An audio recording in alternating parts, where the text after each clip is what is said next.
Generalmente, cuando una persona se hace popular, cuando algo que uno está haciendo comienza a ser un éxito, sea un ministerio, una ocupación o lo que fuere, esta persona se torna fría y aislada y construye una muralla alrededor de su vida.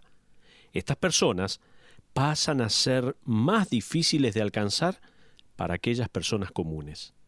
Sin embargo, cuando vemos la vida de Cristo, cuando su ministerio comienza a tomar envión, muchas personas comienzan a saber de Él y se avalanchan sobre Él. ¿Sabe? Encontramos que Él sigue estando disponible. En nuestro estudio de hoy, quiero que veamos varias instancias en las que la disponibilidad de Cristo queda totalmente evidenciada. Como un buen soldado, Él nunca está de franco. Como un buen médico, Él siempre está listo y a disposición. Ahora, en el Evangelio de Marcos, en el capítulo 1 que acabamos de completar, los críticos permanecen callados y murmuran un poco. En el capítulo 2, los críticos van a salir de sus escondites y van a cuestionar a los discípulos, pero no a Jesús de manera directa. Llegando al capítulo 3, la persecución comienza y desde ese punto hasta la cruz van a comenzar a tramar la muerte de Jesús. Hoy vamos a comenzar a ver el capítulo 2 de Marcos, en el cual los críticos van a cuestionar a los discípulos, pero aún no a Jesús. A pesar de la persecución que se está intensificando, vemos que Jesús está enteramente disponible. Espero que este pensamiento permanezca en su mente. Jesucristo está totalmente disponible para usted y para mí, de la misma manera que lo estuvo con ellos. ¿Sabe? Jesús está disponible para enseñar.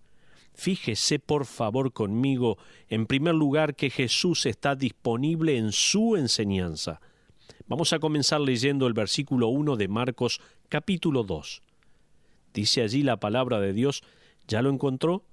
¿Ya encontró este pasaje en su Biblia? Marcos capítulo 2, versículo 1 dice así: Entró Jesús otra vez en Capernaum después de algunos días y se oyó que estaba en casa. La gente comenzó a hacer correr la voz. Esto se podría leer literalmente: Él estaba en casa. Esto me trae confusión porque yo pensé que Jesús no tenía un lugar donde apoyar la cabeza. Él dijo en Lucas 9:58, las zorras tienen guaridas y las aves de los cielos nidos, mas el Hijo del Hombre no tiene dónde recostar la cabeza. Sin embargo, lo que él quiso decir es que no tenía una residencia permanente. Evidentemente, alguien le había permitido usar su casa en Capernaum y allí se quedaba a dormir. Era esa su base de operaciones. Entonces, vemos que Jesús había regresado a su casa y todos se habían enterado de esto. Fíjese el versículo 2 ahora. E inmediatamente se juntaron muchos, de manera que ya no cabían ni aún a la puerta, y les predicaba la palabra. Ahora, tuve que estudiar un poco en cuanto a cómo eran las viviendas en Palestina. En mi estudio descubrí que las casas de la gente de mejor posición social tenían un pasillo que conducía hasta la puerta de la casa y luego un recibidor antes de entrar al resto de la casa. Por otro lado, las casas de la gente más común, más pobre, no tenían un recibidor. De hecho, la puerta de estas casas daba directamente a la calle. La costumbre era abrir la puerta de la calle en la mañana, y esto era una invitación para que los que pasaban pudieran entrar a saludar. Solo cuando alguien quería estrictamente privacidad, cerraba la puerta. Evidentemente, la puerta de la casa en que Jesús estaba se encontraba abierta. Así que muchas personas entraron en la casa. De hecho, hay tanta gente que se comenzaron a amontonar en la calle. Al pensar en la manera en que la gente abría la puerta de su casa y del hecho de que algunas de estas personas ni siquiera tenían una puerta, así que su casa siempre estaba abierta, al ver esto, decidí que me gustarían las puertas cerradas. En especial, me gusta la puerta del living. Es impresionante lo que uno puede hacer mientras ve venir a alguien a tocar el timbre.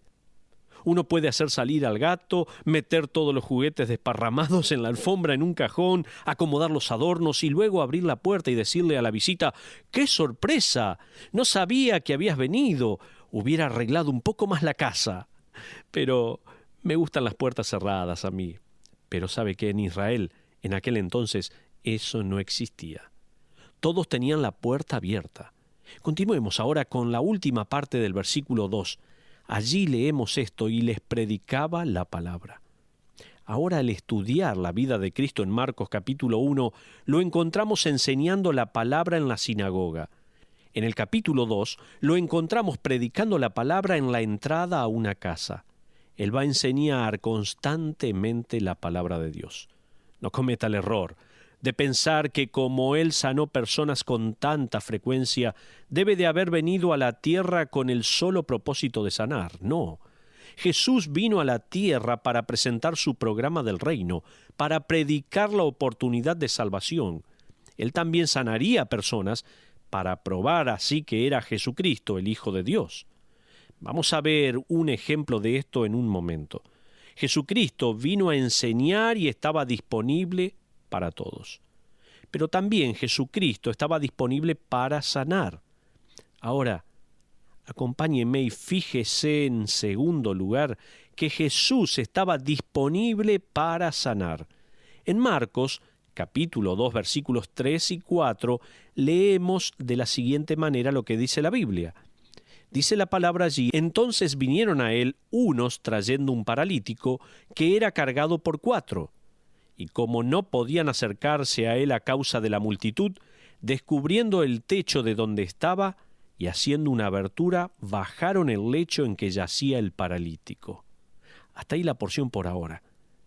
Ahora, estas casas estaban construidas de una manera en que las vigas del techo iban de una pared hasta la otra, separadas la una de la otra por más o menos 1 metro.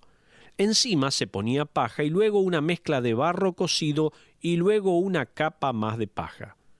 Para poder entrar a esta casa por el techo, estos 4 hombres tenían que sacar la tierra que encontraban y hacer un agujero hasta luego a la mezcla y quitar así algunas vigas. Luego podrían bajar a este hombre en su lecho, al cual lo habían amarrado con unas sogas, y ellos bajaron a este paralítico en el centro de la casa. Fíjese que según el versículo 6, la multitud en esta casa estaba compuesta por doctores de la ley, o sea, por escribas. En aquellos días, los rabinos creían que si uno estaba terriblemente enfermo, era porque usted tenía un terrible pecado. De hecho, la enfermedad y el pecado eran inseparables en sus mentes. Estos doctores de la ley habían aislado a este pobre hombre de la sociedad porque él era paralítico. Siempre que leo esta historia, la veo desde el punto de vista del que está mirando, pero imagínese cómo debe haber sido lo que este paralítico sintió ese día. Él fue bajado justo en medio de sus acusadores y no creo que haya sentido tanta vergüenza en su vida como en esta ocasión. Quizás él no tenía movilidad en los brazos, por lo cual le colgaban por los lados. Tal vez su cabeza estaba media torcida y su aspecto no era el mejor. Su cuerpo estaba extremadamente frágil. Probablemente él podía sentir las miradas de los escribas y sus pensamientos condenatorios. Pero aquí hay 3 cosas que Jesús le dice al paralítico. Jesucristo le dice 3 cosas al paralítico y quiero que les preste atención. En primer lugar, en Marcos 2:5, fíjese la palabra hijo. La palabra griega es teknón, que significa pequeño hijo. Se trataba de un término afectivo que una madre o un padre usaba para dirigirse a su hijo. Jesús miró a este hombre que no solo estaba paralizado físicamente, sino que probablemente estaba también paralizado del miedo y le dijo: hijo, con toda la compasión de un Salvador dispuesto. En segundo lugar, Mateo nos dice en Mateo capítulo 9, versículo 2, que Jesús también le dijo: ten ánimo. En el original hay dos palabras que se pueden traducir como ánimo. La primera es la palabra que da la idea de una persona que está aterrorizada. Yo viví ocasiones en las que estaba con mucho miedo, tal vez usted también, y tuve que armarme de coraje para hacer lo que fuera que tenía que hacer. En mi hogar, cuando yo era chico, había un garage que estaba conectado al sótano de la casa. Muchas veces mis padres me mandaban a mí o a uno de mis hermanos a buscar algo al freezer del garage. Si mi hermano menor no se animaba, me tocaba ir a mí. Por lo general, para incentivarnos, nos mandaban a buscar helado o algo que realmente queríamos con muchas ansias. Puedo recordar una y otra vez haber ido al sótano con esas frías baldosas de cerámica y abrir la puerta que daba al garage, que estaba absolutamente oscuro. Generalmente manoteaba intentando encender la luz, esperando que algún monstruo, ladrón o psicópata me golpeara o me hiciera algo. Finalmente encontraba la luz, pero esa luz no iluminaba todo. Los rincones quedaban todavía en oscuridad. Así que corría hacia ese freezer, agarraba el helado, me daba vuelta y corría a toda velocidad. También teníamos otra habitación que estaba siempre en penumbras. Para mí era como ir a otro universo. Sabía que al subir la escalera y llegar hasta allí arriba habría ojos que estaban mirándome por todos lados. Para poder tomar coraje necesario y sobrevivir a mi incursión tanto al garage como a esta habitación, ¿sabe qué hacía? Yo me ponía a silbar. Tal vez usted se acuerda y haya hecho algo parecido, ¿no? Pero qué difícil era silbar cuando uno estaba temblando hasta los labios. Pero de esa manera juntaba coraje para resistir, pero estaba lleno de temor. Esta es una de las palabras que en el original se traducen como ánimo. Ahora, la otra palabra griega que se emplea para ánimo o coraje no está relacionada con el miedo. Se trata de tener coraje porque no hay nada que temer. No hay necesidad de silbar porque no hay miedo. Esta es la palabra que Jesús usa para hablar con el paralítico. Él dice: ten ánimo, hijo. En otras palabras, hijo, no hay nada que temer. Los acusadores de este hombre estaban allí presentes. Él sabía que ante la presencia de ellos, él estaba contaminado. Jesús le dice: ten ánimo, ten coraje, no hay motivo para temor. Luego, en tercer lugar, en Marcos 2:5, Jesús lo mira y le dice: tus pecados te son perdonados. ¡Qué maravilloso! ¿Sabe una cosa? Jesús también está disponible para sus críticos. Dijimos de esta disponibilidad que el Señor tiene. En primer lugar, el Señor está disponible para enseñar. En segundo lugar, el Señor está disponible para sanar, pero Él también está disponible para sus críticos. Fíjese lo que dice Marcos 2:8. Y conociendo luego Jesús en su espíritu que cavilaban de esta manera dentro de sí mismos, estos escribas, escuche bien, o críticos, pensaban, según nos dice Marcos 2:7, ¿por qué habla este así? Blasfemias dice. ¿Quién puede perdonar pecados sino solo Dios? Ellos tenían una ley a propósito para la persona que blasfemaba. Lo colgaban de un árbol, los apedreaban, cortaban la soga y luego los sepultaban vergonzosamente. Así que en Marcos 2:8 leemos: y conociendo luego Jesús en su espíritu que cavilaban de esta manera dentro de sí mismos, les dijo: ¿por qué caviláis así en vuestros corazones? Me encanta esta respuesta. No podemos pasar esto por alto. ¿No cree que la manera en que enfrentamos la crítica es una buena prueba para nosotros? Pienso que la manera en que respondemos cuando alguien critica nuestro carácter es una muy buena prueba del mismo. Nunca encontramos a Jesús diciéndole a estos críticos: ¿para qué piensan esas críticas? Todo lo que Jesús dice, según Marcos 2:8 al 10, es esto, escuche bien. ¿Por qué caviláis así en vuestros corazones? ¿Qué es más fácil, decir al paralítico: tus pecados te son perdonados, o decirle: levántate, toma tu lecho y anda? Pues para que sepáis que el Hijo del Hombre tiene potestad en la tierra para perdonar pecados, recuerde que esta es la razón por la cual Jesús está sanando, Ahora continuemos con el versículo 10. Dijo al paralítico: a ti te digo, levántate, toma tu lecho y vete a tu casa. Luego leemos en Marcos 2:12, entonces él se levantó enseguida y tomando su lecho salió delante de todos. Fíjese en los pasos de la lógica de Jesús. Esta era la manera en que él probaba su punto y estaba usando el argumento de los rabinos. Los pasos son los siguientes. En primer lugar, nadie puede ser sanado a menos que sea perdonado.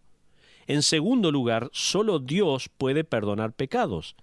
En tercer lugar, el paralítico fue sanado. En cuarto lugar, Jesús perdonó sus pecados. Y en quinto lugar, Jesús debe ser Dios. Era un argumento innegable. La manera en que Jesús lidia con sus críticos es fascinante. ¿Y qué médico era Jesús? Imagínese. Él acude donde está el enfermo, él le da el diagnóstico perfecto, presenta una cura perfecta y luego paga la cuenta. ¡Qué médico!, ¿no? Ahora fíjese lo que dice el versículo 12. De manera que todos se asombraron y glorificaron a Dios diciendo, nunca hemos visto tal cosa. En otras palabras, están diciendo, hoy está pasando alguna cosa extraña aquí. Pero también Jesús estaba disponible para los marginados. Fíjese, por favor, Marcos 2, versículos 13 y 14. Jesús también estaba disponible para los marginados. Dice la palabra de Dios, Marcos 2:13, después volvió a salir al mar y toda la gente venía a él y les enseñaba. Y al pasar vio a Leví, hijo de Alfeo, sentado al banco de los tributos públicos. Ahora, Capernaum era la intersección de varias rutas comerciales. De hecho, para ir de Egipto a Galilea, uno debía pasar por Capernaum. Era un punto neurálgico y tenía una economía próspera. Ahora, había dos clases de recaudadores de impuestos. Había unos llamados Gabaí. Estos hombres cobraban impuestos por su propiedad, ganancias y lo que tuviera declarado. Era muy difícil para estos hombres hacerse ricos porque los impuestos que cobraban eran números fijos. Pero había otro tipo de recaudadores de impuestos llamados moques, y estos hombres se hacían ricos porque cobraban impuestos por todo lo que sus manos podían tocar. Si alguien pescaba un pez, no podía irse a su casa con él sin antes pagar un impuesto. Imagínese. Y estos individuos tenían el banco de tributos públicos en las intersecciones de los caminos, y ese pescador pagaría allí impuestos por sus pescados. Si alguien se había ido de compras y traía mercadería, tendría que hacer un alto en el camino y pagar los impuestos a uno de estos publicanos. Como las cosas no tenían una tasa fija de impuestos, ellos podían cobrar lo que querían y pasaban a ser muy ricos. Había también dos tipos de moques. Estaban los grandes moques. Uno de estos recaudadores contrataría a alguien para que se siente en la mesa de los tributos en su lugar para no perder su reputación. Estos judíos habían comprado los derechos a cobrar impuestos del gobierno romano y eran considerados traidores. No querían que nadie supiera que ellos eran parte de esto, así que contrataban a alguien para que ocupara su lugar. Los moques comunes eran demasiado avaros como para contratar a alguien y se sentaban ellos mismos en el banco de los tributos públicos porque no querían intermediarios. Y fíjese lo que se nos dice de Mateo en el versículo 14. Leví, hijo de Alfeo, sentado al banco de los tributos públicos. Él era un moque común y corriente. Mateo era avaro y codicioso. A él no le importaba su reputación, a él no se le movía ni una ceja cuando alguien le levantaba el índice y le decía, ¿no te das cuenta que como judío eres un traidor? Él no se molestaba. Mateo estaba allí por el dinero, era un simple recolector, y siendo así, Jesús se le acerca y le dice, sígueme, y levantándose le siguió. ¡Qué pasaje más maravilloso!